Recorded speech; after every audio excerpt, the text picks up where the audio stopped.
Hello everyone, I hope you are fine. So आज म त बाबियाचौर भाइबाङ भन्ने ठाउँमा जाँदैछु अनि अहिले म यहाँ घरमा छु। घरबाट अहिले यहाँ बाइकमा निकालेर अनि अहिले ठ्याक्क 11-12 बज्न लाग्यो अनि अब भाइबाङसम्म पुग्दा पुग्दा 3 बज्छ। सो म भाइबाङसम्मको मेरो जर्नी अरु सबैलाई देखाउँछु। See you.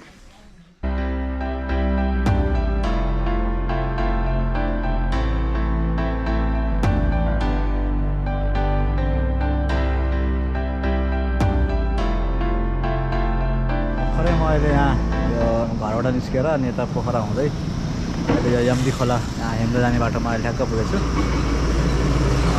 अब यहाँबाट ठ्याक्क अब 2-2.5 घन्टा लाग्छ होला मेरो। अब यहाँ यस्तो पहिलो यो बाटो राम्रो छ, यो हाइवे कारण राम्रो छ, खासै टाइम लाग्दैन। सकेको म यहाँ भ्यूहरू त हजुरहरूलाई देखाउँछु। म इन्जोय गर्नु होला।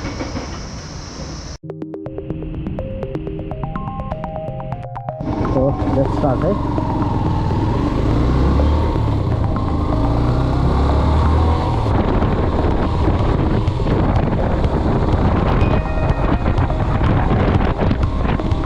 भर्खर म यहाँ अहिले काँडे आइपुगेँ। काँडे भनेको अब यहाँबाट मर्दी हिमाल जाने ठाउँ हो। यहाँबाट अझै म बोल्ने 130 भयो। मलाई पुग्दा पुग्दा अझै 2-2.5 घन्टा त मिनिमम चाहिँ लाग्छ होला। तर एउटा कुरा एक्लै राइड गर्न चाहिँ खासै मजा चाहिँ नहुने, ठिकै रमाइलै छ। भर्खरै म अहिले यहाँ चिया खाएँ। अहिले म यहाँ लुम्ले पुग्दै। यहाँबाट मैले यसो म्यापमा हेरेको म पुग्ने ठाउँ बाबियाचौर भन्ने ठाउँ चाहिँ यहाँबाट 67 किलोमिटर रहेछ। ठिकै छ, रमाइलो छ। चिया खाजा खाएको छ।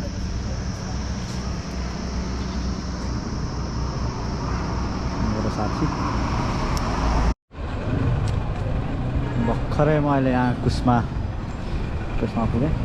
राम्रो रहेछ ठाउँ बजार।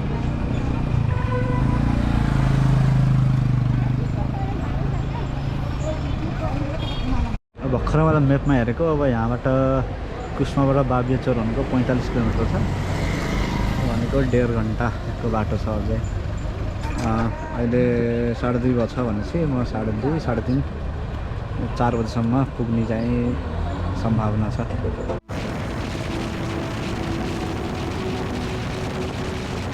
भर्खरै यहाँ के अरे यो मालढुङ्गा कटेर उता बेनी छिर्ने बाटो आएको छु अनि यहाँ चाहिँ एकदम राम्रो दृश्य छ हाम्रो कालीगण्डकी खोलाको।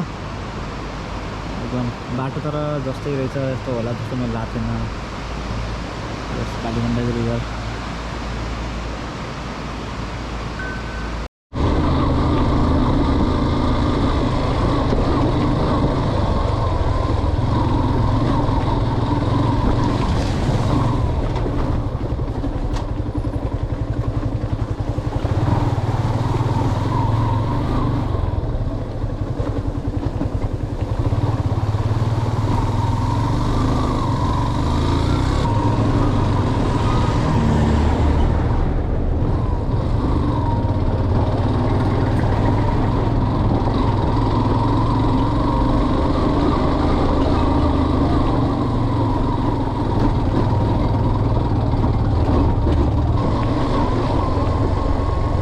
श्री ओल्ड अर्जुन भट्टराय।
भर्खरै बेनी पुग्यो होइन।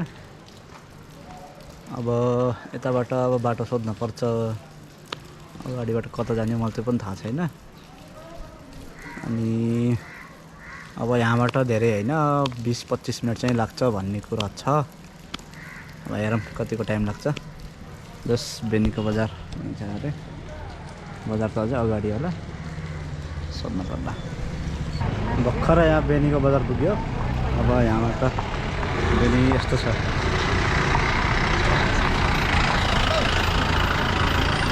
यहाँ भर्खर मैले एटिएमबाट पैसा निकालेँ, तेल हालेँ, यहाँ फेरि भोलि फर्किनु पर्छ। अब यहाँबाट अब खासै धेरै टाढा चाहिँ छैन।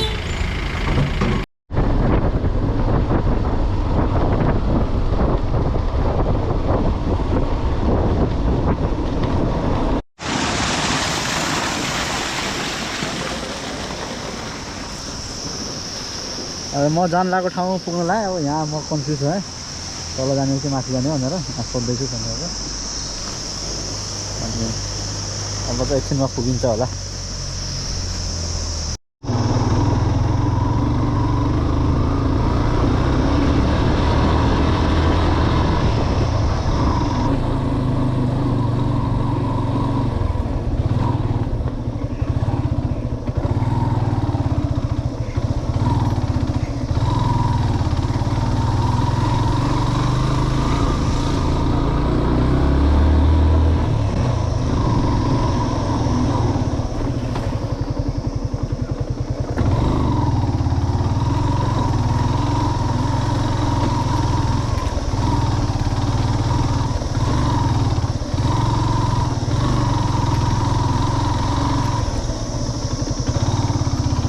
अहिले दो बाटो आयो के अरे, दो बाटोमा तेर्सो बाटो आएको थियो के अरे, अहिले हिलो बाटोमा छु।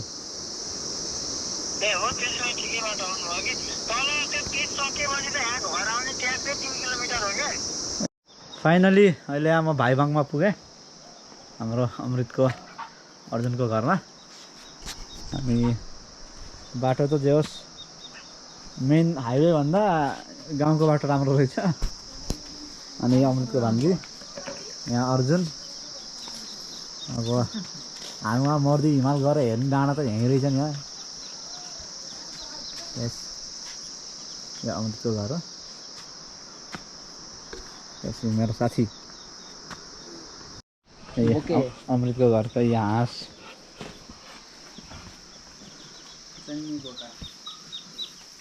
नमस्ते हजुर।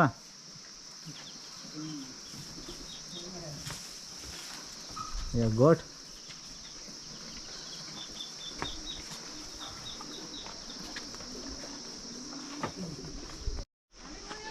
यो हाम्रो एउटा मोमेन्ट हुँदैछ यहाँ होइन। हामी यहाँ अहिले घाँस काट्न जाँदैछौँ। अब घाँस भनेको अब फेरि गाई बस्तुलाई दिने घाँस।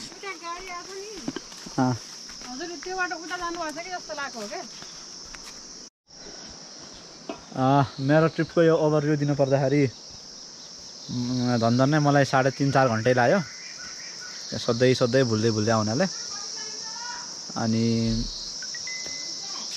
बाटो अब हेर्न पर्दाखेरि उता मालढुङ्गा, त्यो मालढुङ्गासम्म बाटो ठिकै थियो। अनि त्यहाँबाट बेनी आउने बाटो त लास्टै ध्वस्तै थियो। त्यो हाइवे भन्ने कि नभन्ने खोइ, अब हाइवे नै होला हुन त, जमसमुक्ति नजाने बाटो त्यस्तो ध्वस्त। तर त्यसपछि चाहिँ यो बेनीबाट या तातोपानीसम्मको बाटो चाहिँ फेरि एकदम दामी कडा थियो। जस ओभरअल एकदम राम्रो रमाइलो। एक्लै चाहिँ बोरिङ हुने, तर रमाइलो थियो। त्यही हो। आई होप जुन मेरो ट्रिप छ हजुरहरूलाई सबैलाई मन पर्ला। लाइक, सेयर एन्ड सब्सक्राइब गरिदिनु होला।